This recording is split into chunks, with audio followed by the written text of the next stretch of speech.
Speakcies.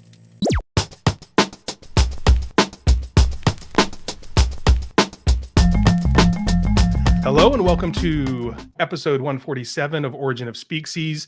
My name is Scott and I'm here as always with my good friend Steve.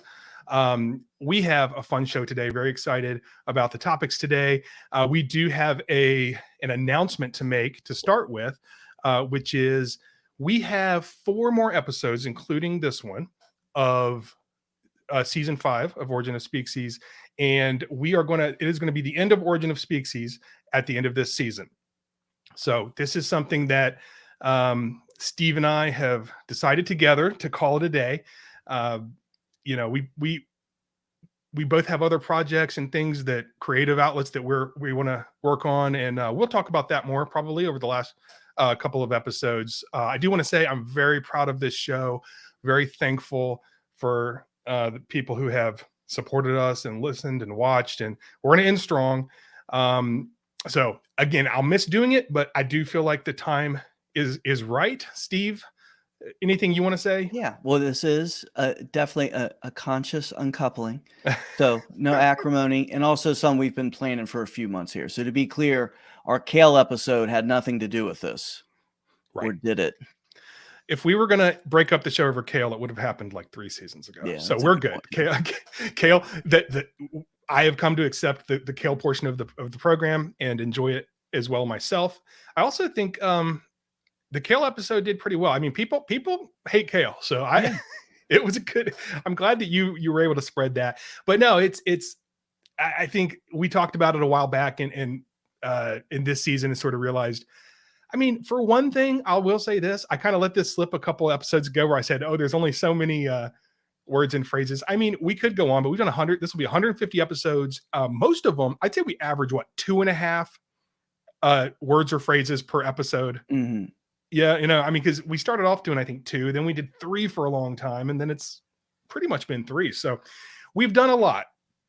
And the feed will stay out there, and again, more to come. So, but we did want to let everyone know that the last official Origin of Speakcies should release at the end of this month, and that'll be a wrap. And this will be fun for everyone to watch, to see if we really do dislike each other, and if it comes out during the last couple episodes, if there's like some snarky comments or things like that. Yeah, well, yeah, pay close attention to that. But I think when we first started, Steve, you said you had envisioned like a behind the music situation where everything went wrong. But I think we've avoided that. I don't know. I might find out. Steve may wait now that he's on camera. We got 4 episodes. Let's see what we can churn out. Yeah, and the last one's going to be very special. So I won't say why, but it'll be a special one, especially if you've been listening since the beginning. All right, let's get into today's words and phrases. The first word that we're going to do today is tabloid. So, Steve, don't tell me what it is, but do you know why tabloid newspapers are called tabloids already? I actually don't. I mean, I know I can tell you the difference between them and a normal newspaper, right, but I don't know why tabloid is the term that's used for it. Okay. And the reason I ask, when I used to actually work in the office, I would sometimes go to my coworkers, if you recall, and say, hey, what do you think this means? Or do you know what this means? Just to do a quick poll, because if everybody knows, then it's kind of not fun to do on the show. So I was just kind of using you as a barometer for that, because once you hear it, it's like it's satisfying. It clicks in and you won't forget it, because it's like, oh yeah, that makes total sense. But I would have never known until I read it. So we'll get to that. I want to talk about tabloids. Growing up in the 80s mostly, and as a kid, and then the 90s a little bit, I do feel like that was sort of a golden age of American tabloid journalism. The Inquirer, Mm-hmm. and then even like TV tabloid journalism with Jerry Springer and things. I guess that would have been the early 90s, right? I don't remember when it started, but right. It does feel like there was a big shift maybe coming out of the 70s into the 80s with this tabloid journalism in America, but it had been going for a while in England especially. What do you recall growing up? What are your memories when I say tabloids, the tabloid journalism? Does anything pop out to you? Oh, certainly. So one of my fondest memories of tabloids is every summer my grandmother, who's passed, God rest her, would come visit us. and she would show up with a bag full of tabloids, of Inquirers and Weekly World News and whatever other things that were out there that my brother and I would devour over the next month as they were there, and also with the secondhand smoke that came along with it. So I have good memories of it. I haven't read one as like an adult. Right. Even then, as a kid, you read it and you know this is all. I mean, I don't know if my parents told me or it was pretty obvious. Like, this is all made up. Like, whatever you're reading here is not real, that someone wrote down. But it was still very entertaining to read. And they would go from like the celebrity level of, you know, this person did this, to just the insane aliens. Aliens mostly, it seemed to be a lot of alien stuff. I keep thinking of Bat Boy, who I know was that famous cover that actually made a play out of. But I do. So I have fond memories of tabloids, but are they is it technically journalism? I would be hard pressed to make that argument, but maybe you can today. Hard pressed is a good term that will come up later in this episode. Actually, that was going to be my next question. Did you, because I know for me, I think pretty early on realized it's not that it was fake, but only because you know, they're not presented as fake. I think at first you'd see them in the grocery stores or wherever. And actually, I don't know do you remember brew-throughs? Yes. In Ohio, when I lived in Ohio, I remember brew-throughs, and my parents didn't drink, but I remember being with my friend and driving through, and they would have like Playboys and stuff like that. And you just be like, just looking at the cover, but they would also, that's probably the first time I saw tabloids. And you do see these things like Bat Boy discovered after however many years. And you're like, I mean, it's presented as real. When you're a kid, you're like, what the, but then at a certain point you go, oh, hold up. And then maybe you ask somebody, is this real? And they go, no. I do also remember your grandmother coming, and I didn't know if you were going to bring up the smoke thing. I just remember mostly Chris being like bothered by that, but also I do remember the stash of tabloids as well. So, and there also, she introduced my brother and I to Harlequin romance books that my brother really? I didn't know that. As porn books. And I don't think he was that far off, to be honest. No, it's just dressed up a certain way to be, I guess, somewhat classy. All right. Well, you know, again, same thing growing up, as you pretty much, I did want to, before we get to, the origin of the term, which I do think is interesting that everyone's going to like. I wanted to, I share something I found online. If you're watching on YouTube or Rumble, excuse me, you'll be able to see this, but I'll read it out and explain it. This is by Ranker. You've probably run into a Ranker at some point, where people vote on things. And so this is the top tabloid headlines. Okay. And so just to give you an idea, Steve was saying, hey, maybe you just know that it's not real based on, you know, the headline. Let's look at number one as voted by the people, which is on its last leg. Severed leg hops to hospital. And there's a picture of I guess a drawn leg. And then what I like is below it, you know, the second headline in small print, because it didn't deserve full, a big headline was Cannibal Chef Gets Own TV Cooking Show. I'm going to have to disagree with you. I think they've really buried the lead with the thing on the top left. Groom suffocates and strippers 72 double Ds. That's the story I want to read about. Yes. However, I do feel like that is, of everything on there, the most realistic. Yeah. Well, actually, look at top right. This is predicting the future. Man thinks he's a tree.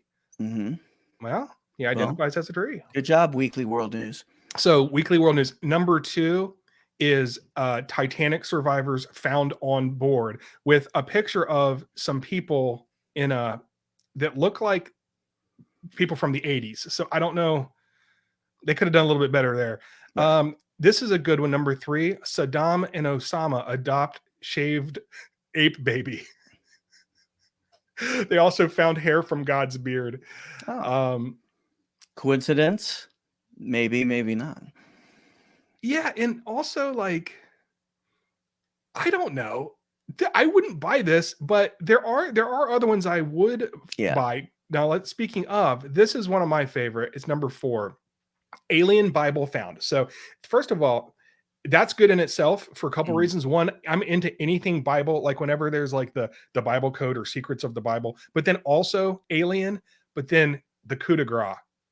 they worship Oprah, which if this came out in what, like 1989, 90, 91, that could be true. So yeah. Anyway, we could go on and these are ridiculous, obviously. And so tabloid journalism is something that you may think of it as a scourge, or you may appreciate it. I don't know. But where did it come from? Well, it's an interesting story. And it all started with a gentleman. Well, actually, let me give you the definition first. I like this definition from Collins Dictionary. Let me give you this first. A tabloid is a newspaper that has small pages, short articles, and a lot of photographs. Tabloids are usually considered to be less serious than other newspapers. Okay. I'm going to be relying, as usual, on Michael Quinion for this. He's obviously British guy, and so he comes at this from the British point of view, and he talks about how there's been a long cultural divide in the British press. And this is him writing here, to paraphrase the view of the culturati of our country, the big format broadsheet ones like the Telegraph, Times, and Guardian are serious, responsible papers that appeal to an intelligent and cultured audience, while the smaller format tabloid ones, especially the Sun and the Daily Star, are for people who move their lips while reading and who are only interested in sex and sensationalism. So that's one of the sicker burns I've read from him. Quinion roast there, but I got to say, it's tough to disagree with what he's saying in there also. No, and I didn't include all this, but he talks a lot in his write-up about there's a big, like you said, a divide, and people really do thumb their nose at tabloids. His thesis throughout his whole article at the end sort of says it's, really the big newspapers, the broadsheets as they call them, are really just as bad in his mind, but maybe they didn't start that way. So where did this word tabloid come from? So interestingly, this is like the reverse American dream. Two Americans, Henry Wellcome and Silas Burroughs, were Americans. They moved to London to start a pharmaceutical company in 1878.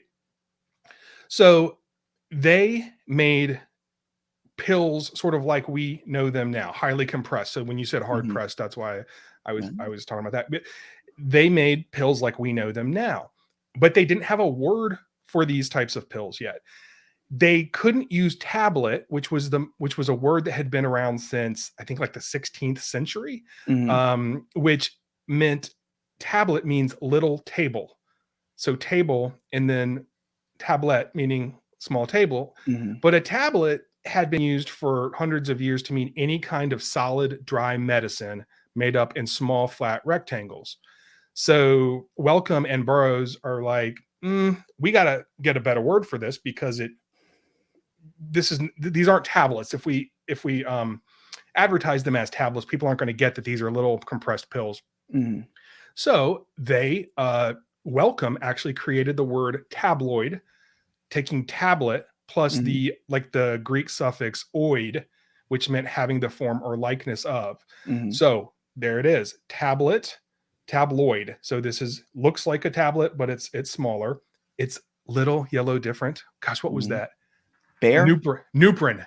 Little, yellow, different. Those are really good commercials, but I don't think Nuprin's around, are they? Probably. Maybe they're all opioids. Speaking of oids, maybe they're not around anymore. Could be. It's also probably one of those things where, like, I didn't realize bugles were still made, and then just the other day I was like walked into actually at my work where they had the vending machine, there were bugles. And I was like, wow. I mean, you do find that there are things you thought went away a long time ago that are still around. Or should have gone away, as a case of bugles. Yeah, bugles anyway, I don't want to get the big bugle contingent mad at me, but I just feel like they were just really just salty and mushy. No one looked for those intentionally. No one said, you know what I need right now. They're always like the snack of last resort. You've been at your mechanic's shop way too long, and you need something to get you through the next couple hours before you pay that bill. Right. Bugles. Yeah, because like I want a salty snack, but it needs to be in the shape of, a brass instrument or something. I don't know. So anyway, so this term that Wellcome created he registered it as a trademark in 1884. And we always talk about how it's just fun to say things. This is one of those, and the word tabloid really took off. So they said, oh, let's trademark this. They started using it for, of course, their drugs, but also they used it as a brand name for other products like photographic chemicals and tea. Because the term was so popular, it became tabloid tea or tabloid chemical or whatever. But it actually kind of became a curse that it became so popular in a weird way. So near the end of the century, people in everywhere started using the word tabloid for anything that was compressed. So, for example, the Daily Mail, which was a newspaper in half print format that was first published in May 1896 under the slogan, "The penny newspaper for one half penny," which this was really, the Daily Mail was the precursor for all modern tabloids. They emphasized short stories, simply told, human interest, and they had the innovation of a women's page. So this must have been before Women's Magazine, or whichever one that was. I believe it was the ladies. Was it Ladies Mag? It was Ladies Magazine. I think it was Ladies. Yeah. The first recorded use of tabloid for this style of journalism, though, is from the beginning of the 20th century, the Westminster Gazette of January 1st, 1901. Then in 1903, Burroughs and Wellcome sued a Manchester firm, Thompson and Capper, for using the trademark without permission. So that's what I meant by it caused trouble, was everybody just started saying, this is a tabloid, this is using the word tabloid in their products too. And of course, tabloid was trademark. So they had to, get lawyers and sue. And ultimately they did win. The judge agreed, hey, it's trademark, but the defense had brought up the point that this is so common, and brought up all these examples of how the word tabloid is just used as any other word in our lexicon. But luckily for them, for Burroughs and Wellcome, they did win. And I guess even though it hadn't acquired the secondary sense, it'd be like if the word Kleenex, I don't know why I always think about that. People started saying, this is our Kleenex version of this. Kleenex would still win, but you could understand the argument of Kleenex is just, I don't know. It's probably a bad example. Yeah, no, I think it's a good example. Yeah. There's things that become so ubiquitous with their brand that you just assume it's the same thing.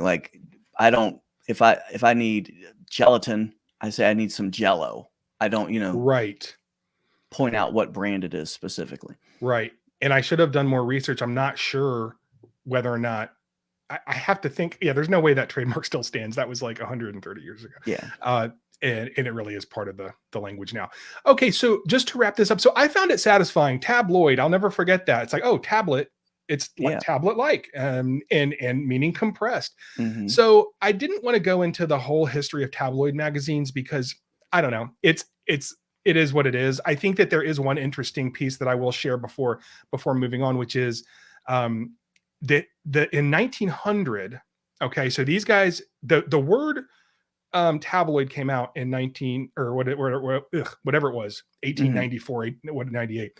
In 1900, Joseph Pulitzer, who you've probably heard of, was the publisher of the New York World, invited a gentleman by the name of Alfred Harmsworth, who was later Viscount or Viscount, Viscount, as we got told, Northcliffe. He was the founder of the Daily Mail in London. And so Pulitzer invited Harmsworth to edit the World for one day. And he did a really cool thing. So he did this imaginative version of New York World, came out on January 1st, 1901. It was half the size of the World's normal format and was heralded as the newspaper of the 20th century, which kind of is true. That's kind of wild. 1901, January 1st, he did this. It seems way ahead of its time. Yeah. Way ahead of its time. Because what he did was he filled the paper with short stories, paragraphs, even just sentences, just things to sort of, he understood you can just grab someone's attention with all these little bursts. And then in 1903, Harmsworth did go ahead and start the first tabloid newspaper, the Daily Mirror in London, which also included crime stories, human tragedies, celebrity gossip, and on and on. So by 1909, the Daily Mirror was selling 1 million copies per day, which is a whole lot.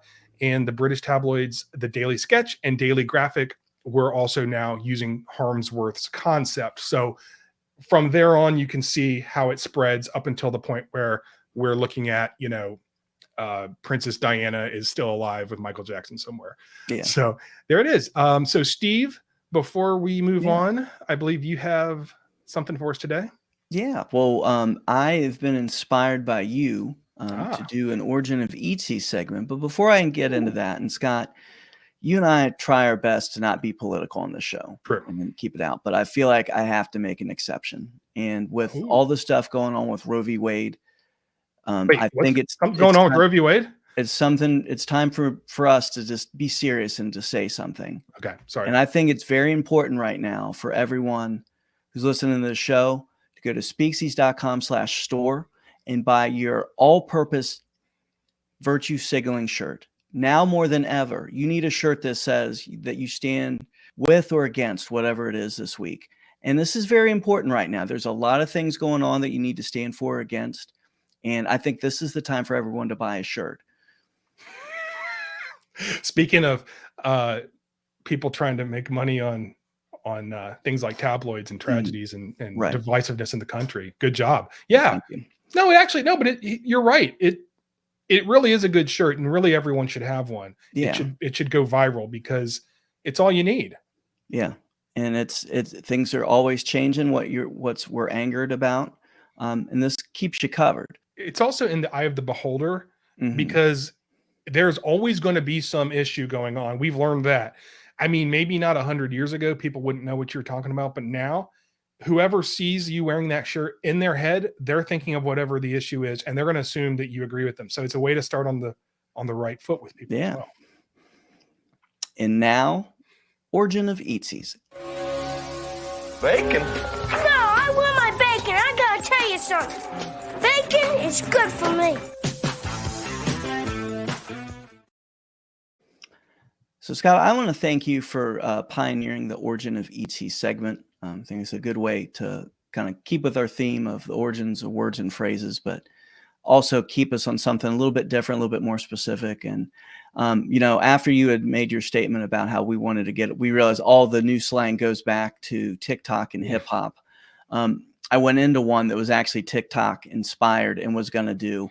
And as I dug into it, I'm like, the world doesn't need to know about this. So thank you for Origin of Eatcies. I appreciate it. Yeah. And I thought my inspiration for this Origin of Eatcies was my first month experiencing Asian American and Pacific Islander Heritage Month as someone of the AAPI culture, since I've learned just a few months ago with the help of Janis Pappas to identify as a Belgian Mongolian. So being consistent, I'm not somebody that's really into like, hey, let's section off and let's look at months. So I'm not like claiming this month for myself, but it gave me a chance just to think a little bit about that. And the food we're going to look at today, food product or drink, is Hawaiian Punch.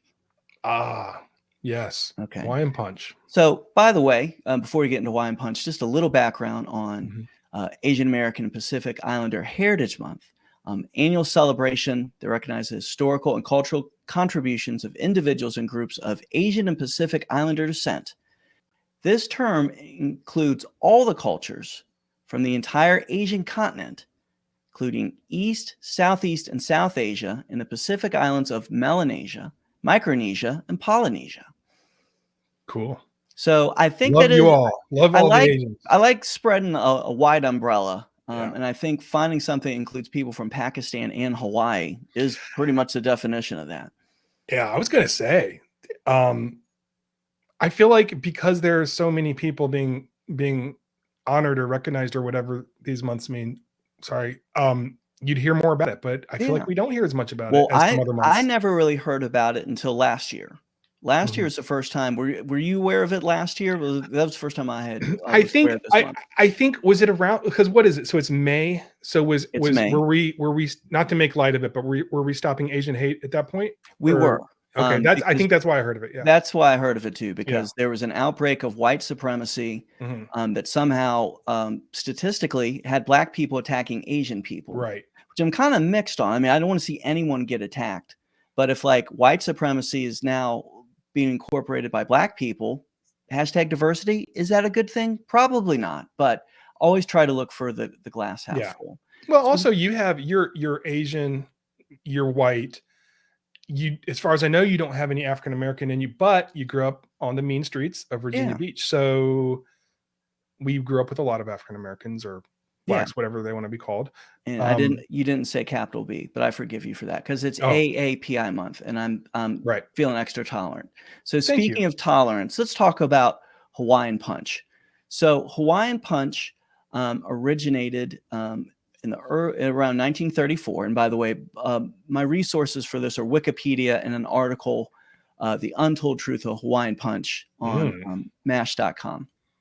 So Hawaiian Punch started in 1934 as a ice cream topping syrup. Okay. A gentleman by the name of A.W. Leo, along with two other guys, Tom Yates and Ralph Harrison, made it. It contained 5 fruit juices: orange, pineapple, passion fruit, guava, and papaya, all that were imported from Hawaii. However, customers found when they mixed it with water that by itself, the syrup tasted pretty good as a liquid, not just being as an ice cream topping. So from there, it was converted first as a mixer, where its first advertisements were geared, which makes sense when it really hit the popular consciousness in 1962. So a commercial was played in February 1962 on the Tonight Show with Jack Parr.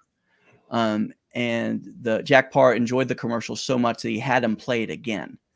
Oh, wow. So it was a commercial that pretty much was reused over and over and over, a theme that we'll see.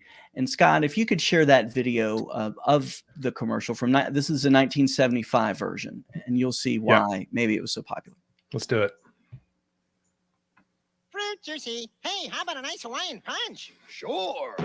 Fruit taste. 7 kinds of fruit in Hawaiian Punch. 7 kinds of fruit in Hawaiian Punch. Hawaiian Punch is made with 7 kinds of fruit for a one-of-a-kind fruit taste. Hawaiian Punch Fruit Punch with 10% real fruit juice for a real fruit juicy taste. Hawaiian Punch is made with 7 kinds of fruit For a one-of-a-kind fruit taste. Wow. That brings back memories. It does. So the commercial that Jack Parr saw also included the mascot Punchy, punching the man who's sometimes called Oaf, sometimes called Oli, punching him in the face, asking if he'd like a Hawaiian Punch and then punching him in the face, which is still funny. I mean, they did it twice in that video. And something that commercial, pardon me, and something that's entertaining to me also is after bragging all the different flavors that you taste in there, it has 10%. It's like just don't say anything. Like you're saying 10%, don't let it go. And the other 90% is all parabens. Yeah, it probably is. That could be another episode of that. So my history with this is something that I remember a lot through advertising, but mainly that, like, it's just always been around. I remember I'd seen that commercial. I remember the can. Scott, is this something that your family used or was a big part? Absolutely not. So I think I've mentioned before that we were a sugar-free zone for the most part at my house. That was growing up. No sugar cereals, no sugar drinks. We cut the sugar in the Kool-Aid by at least half. So I had never had Hawaiian Punch until actually it was in like 5th or 6th grade. Somebody brought it in for a birthday party at the school we went to. And I do remember, like, it's weird how I remember where I was when I tasted it. And I didn't like it at all. It was way too sweet for me. And I've avoided it ever since. I don't think I've had it again, actually. What about you? we have a very similar history with that, Oh. except the difference being our family was really big into, Right. I would say really big into sugar. We weren't like pro sugar, but we weren't like Mhm. one of those, we weren't a sugar-free family. Right. So we often had sugar-free cereal, and, you know, we did Mhm. healthy things like drank juice all the time that was, you know, Right. at least more than 10% fruit juice. Yeah. Sunny But D. but even Hawaiian Punch was too much for our house. I mean, I Really? remember having it at one point too, and just even as a kid who abided a lot of sugar, Yeah. was like, this is too much. This is I just was curious what you were going to say because I know your tolerance for y'all's had more sugar stuff. If it was more, but yeah. So even for a family that didn't ban sugar, it was too much. Yeah. yeah. Yeah. So it's something that again was around so much, and I did remember my research actually brought up a memory. For some reason, the product was so ubiquitous that we actually had a Hawaiian Punch board game at our house that Wow. I don't know how we did that if someone was late on getting gifts one year, but I remember playing it, not like hating it. Yeah. And by the way, I think we've talked about this before. I do love that I think season 5 has been the one where we've played the most like commercials. Mhm. Those commercials were a big part of the entertainment of our youth, right? Like, Right. you know, we didn't have YouTube. We didn't have, Mhm. I know it's old to say we didn't have the internet, but you know, those commercials were great. And you saw something like that, you waited for that commercial to come on again because it was high entertainment for us as kids in those days. Yeah. And they did do a good job with branding with the mascot you see there, Punchy, who's just the more he's like one of those things that the more you think about, the weirder it is. Apparently the thing on his head is a hat. It's supposed to be a straw hat. Yeah. And I always thought it was some sort of like weird haircut that he had. Oh, interesting. I think But I always kind of saw it as a hat, but you know, when we pulled up the video of that, there was YouTube had like the other things next to it, and it had like a bunch of stuff that wouldn't be allowed today.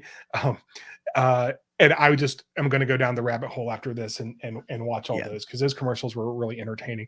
But yeah, as soon as I looked at that, I said, "Oh, I know what that is." But the other thing too about I wonder, does anyone like Hawaiian Punch? Like that should be a poll we put on our social or something because I think they did. You mentioned they did a good job of branding. Well, yeah, they did. I mean, you watch even that commercial now. I'm like, I want some Hawaiian Punch, even though I know it's not good. When they're pouring it into the icy glass, and they something about the guy punching them, you're thinking this is going to just punch out my thirst. Like, let's go.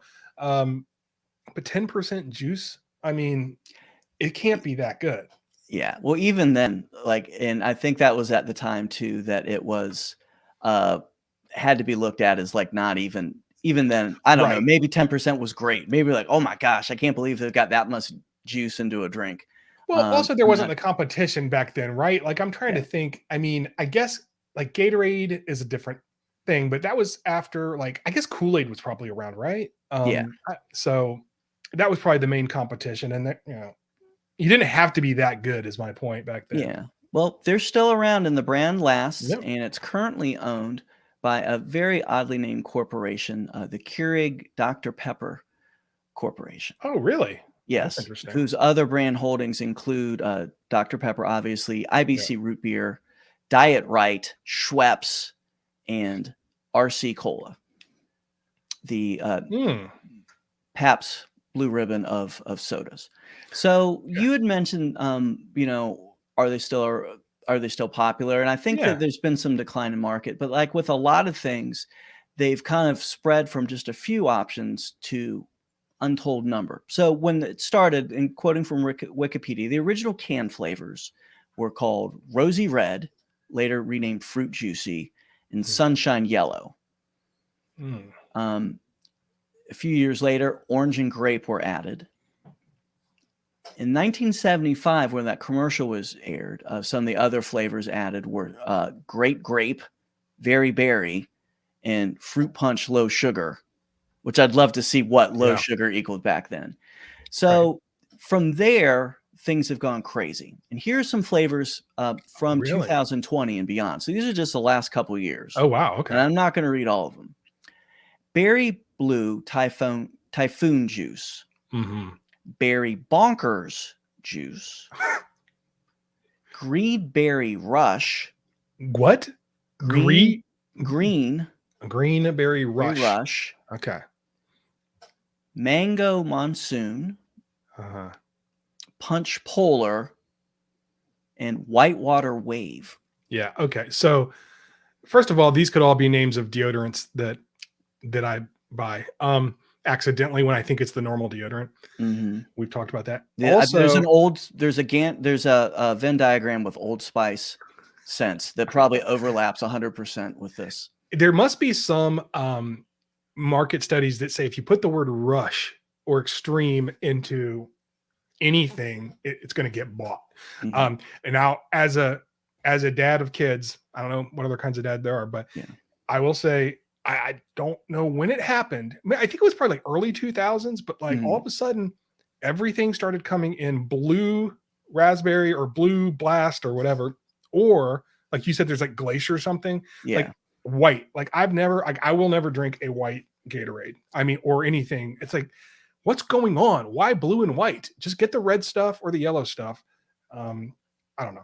Yeah, I'm shouting at clouds, but no, I think it's good to shout at clouds about this. The white, I agree with you on the white thing. And I found another article on mash.com that ranked the Hawaiian Punch flavors worst to best and only did 13 because I think they were even, mash.com is always looking for things to post, but this was a bit too much. And the worst flavor they had was the whitewater wave, there you go. Which I think is supposed to have coconut in it. And it looks like what a jar full of liquid coconut would look like and not very appetizing, especially with Punchy surfing on it too. So, and I will say before this segment, I would have, if I would have been asked how many flavors of Hawaiian Punch there were, I would have said one. I thought it was just Hawaiian Punch. I didn't know there was there were even other.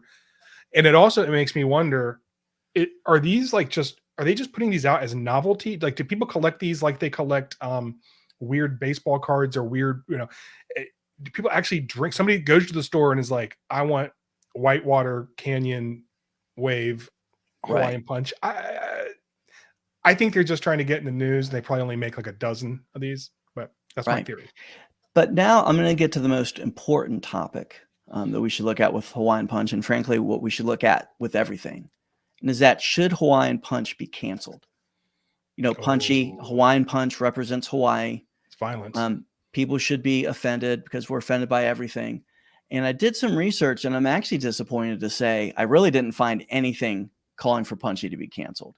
I found one article entitled "Should Punchy Be Canceled?"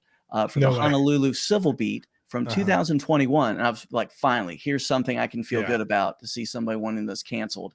And basically argued, no, there's no reason for that.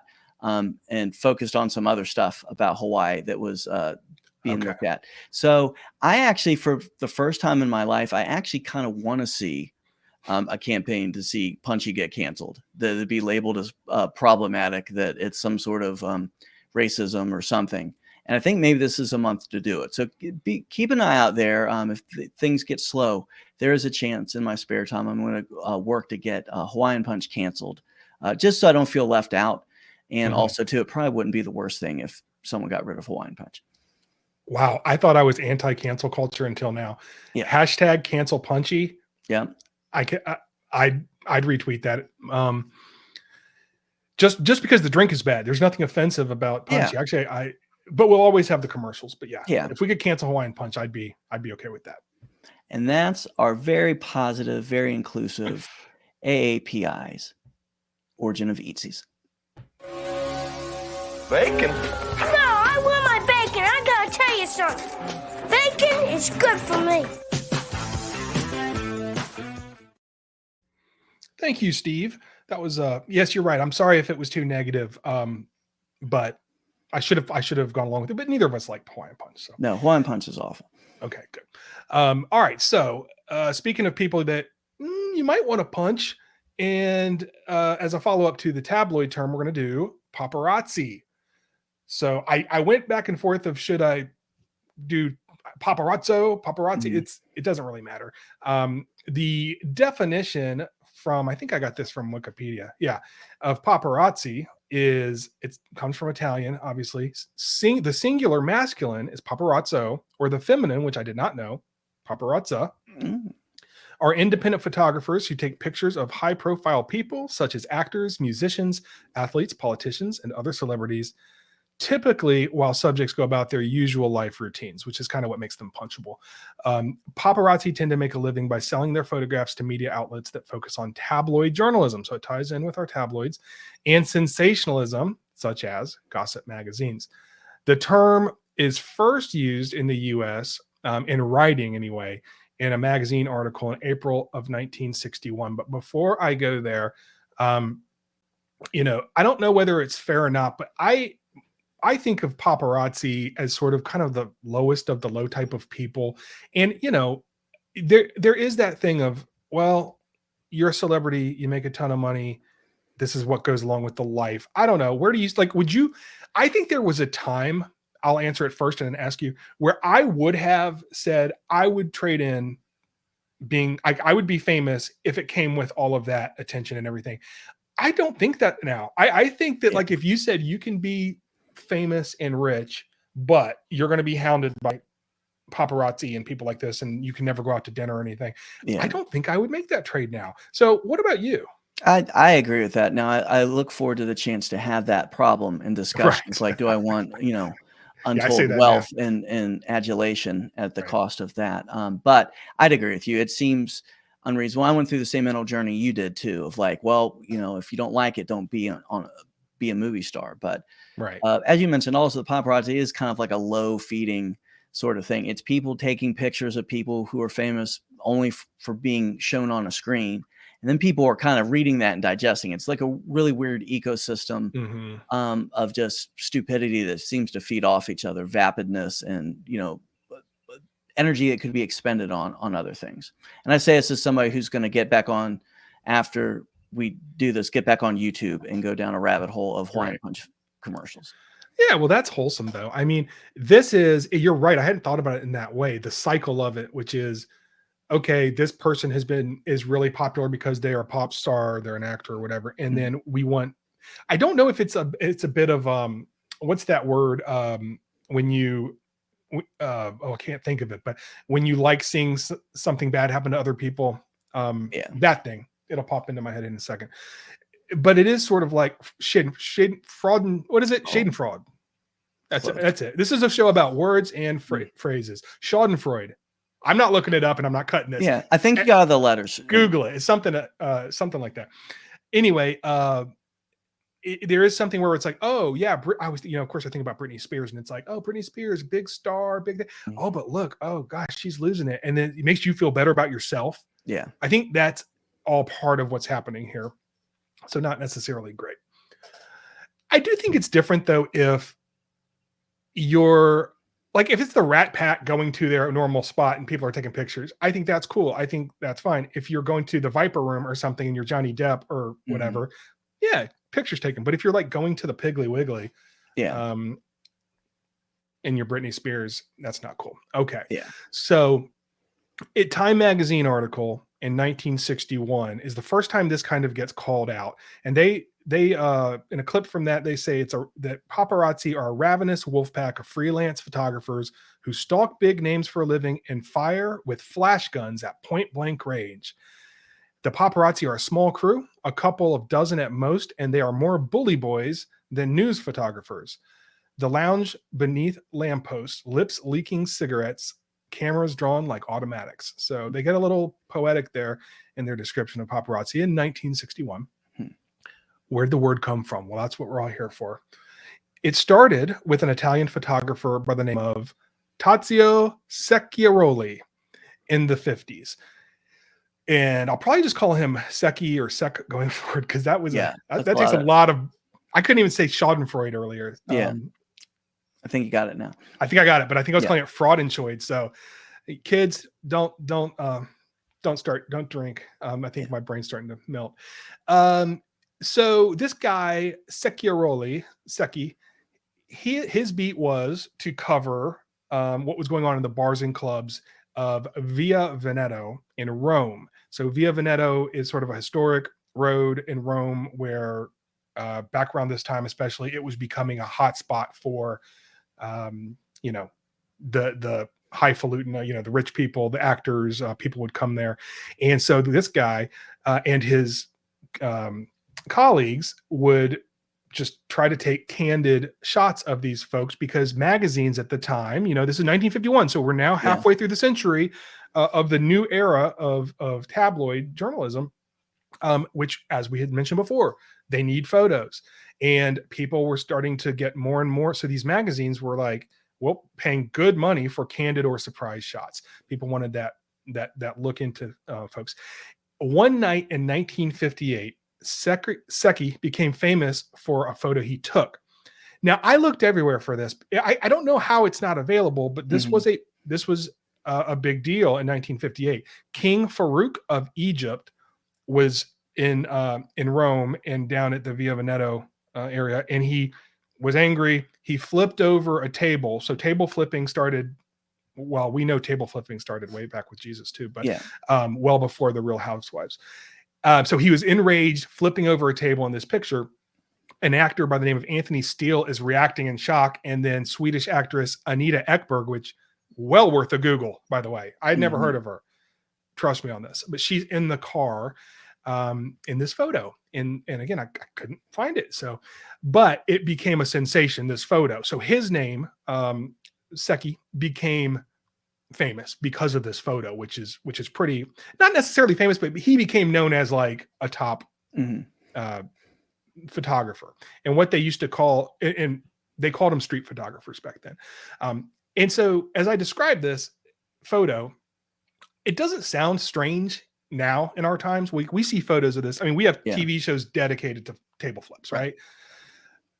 Back in the 50s, this was like, it left an indelible mark on people because people weren't used to seeing photos like this at all. Right. Things were presented in a much more proper way. So now, again, though, they were called street photographers. There was no paparazzi, was not a word yet. Now enter, right around that same time, an Italian producer that you may have heard of, Frederico Fellini, was working on an idea for a film that was set around Rome, and he really wanted to capture what was going on in Rome, and specifically in the the Via Veneto area at that time. So as he was doing his research, he was like, "Who took this picture?" And he ended up getting in touch with Secchi because of that photo. And so Secchi gave him a bunch of, insight, really helped him develop his idea since he had seen all these things. And then the movie La Dolce Vita came out, and that was produced by Fellini. And there was a character based on Secchi. So before I go on, it was too late for me to watch this movie because I didn't finish my research in time, but have you seen this one or any Fellini films? I have. And what's interesting about Fellini movies is they're almost, even if you've never seen one, you'll recognize them because they've been almost spoofed so much. There's kind of like, just like the trope of what an arty black and white movie would be, comes from Fellini. A Fellini fact that is, actually, it's going to sound like one of my fake non sequiturs, but it's true, is that Richard Simmons was in one of his movies. Wow. In the background, it was his first foray into film. Back when Richard Simmons was heavy, which is what got him encouraged into fitness. So he was an actor, but I didn't know that. Yeah, he was. I don't know if he was an extra, I believe, in the movie. He was in the background. Oh, okay. But he was in. But he was hanging around. Yeah, he was hanging around somehow and ended up in a Fellini film. That's wonderful. And you didn't even know Fellini was involved. So nice job. I have seen 8.5, which I will say was better than, I thought it was going to be a bit of a sludge, or, but I was like, you hear about Fellini all the time. And I thought it was actually really kind of fascinating. I do think it was really long, though. I don't think I ended up watching the whole thing, but I was impressed. And you definitely see the influence. So Fellini, so what does he have to do with it? Well, he made this movie, and he created this character based on this photographer, Secchi, and he named the character Paparazzo. Now, there are 3 theories about where why he named him Paparazzo. So I'm going to run through them real quickly, and we'll come down on what we think it is. And basically what that means is what Michael Quignon thinks it is. So from wordhistories.net, though, first, I'll start with the first option where they say it has been said that one of the origins of the proper name Paparazzo in La Dolce Vita is the fact that in the dialect of Abruzzi, where a lot of Italian words, Flaiano came from, the feminine noun paparazza, plural paparazze, designates a clam found in local waters, the sound of its shells opening and closing being reminiscent of that of a camera lens. So that was a lot. Let me just boil that down. There were things called paparazzas that were clams, and it sounded like photo shutters. Okay. And yeah, no, there's nothing to that. It's just one of those, it has been said things. And, no. So that's the first one. Let's get rid of that one. The second one is, this is actually from the Time article. So here's where it gets a little fuzzy, because it's sort of a he said here. From the Time article, Paparazzo, says Fellini, suggests to me a buzzing insect, hovering, darting, stinging, which that quote is out there a lot. I believe he did say that. And he went on to say, when we came up with the name in 1959, I had no idea that paparazzo or paparazzi would become a word in many languages. It's from an opera libretto with a character named Paparazzo. Someone told it to me and it sounded just right for our soulless photographer who is more of a camera than a man. It's really his camera that observes, and it goes on. So the guy, the Flaiano guy, whose name I butchered, it has a slightly different explanation, which actually seems to be the one that is there's some evidence for. And it's a slight twist to it, where he says Flaiano, who was the co-screenwriter of the movie, in July of 62, told a story about how he stayed in a hotel in Catanzaro, which was run by a man named Coriolano Paparazzo. And there's a little more backstory that's kind of boring that goes into like why this is probably true. Mm-hmm. But apparently the guy's name is on a like a plaque in this hotel, and it seems to be the case that Flaiano did stay there, did meet this guy. So probably what happened was Fellini's memory was it came from, because he doesn't even name the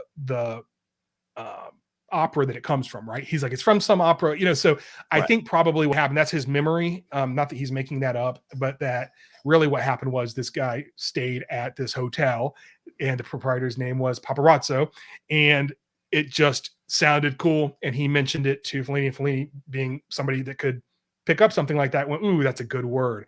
Put it in the film. The year the film came out, that word got put in the OED.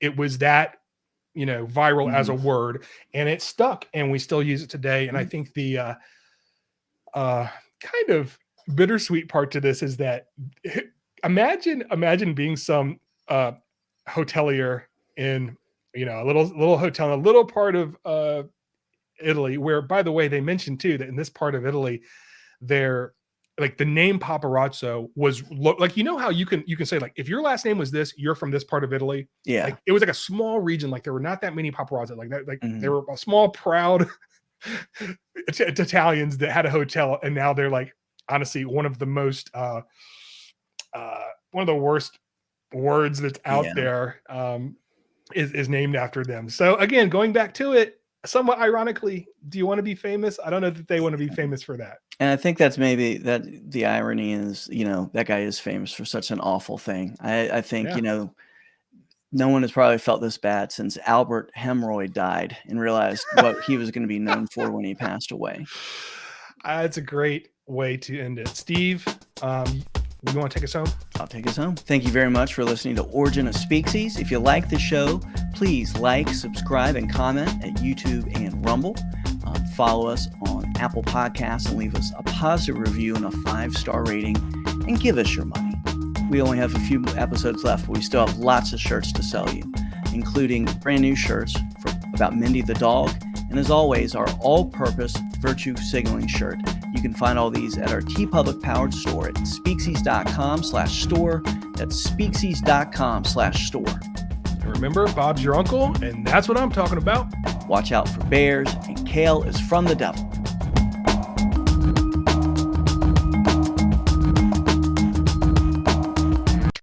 Speakcies.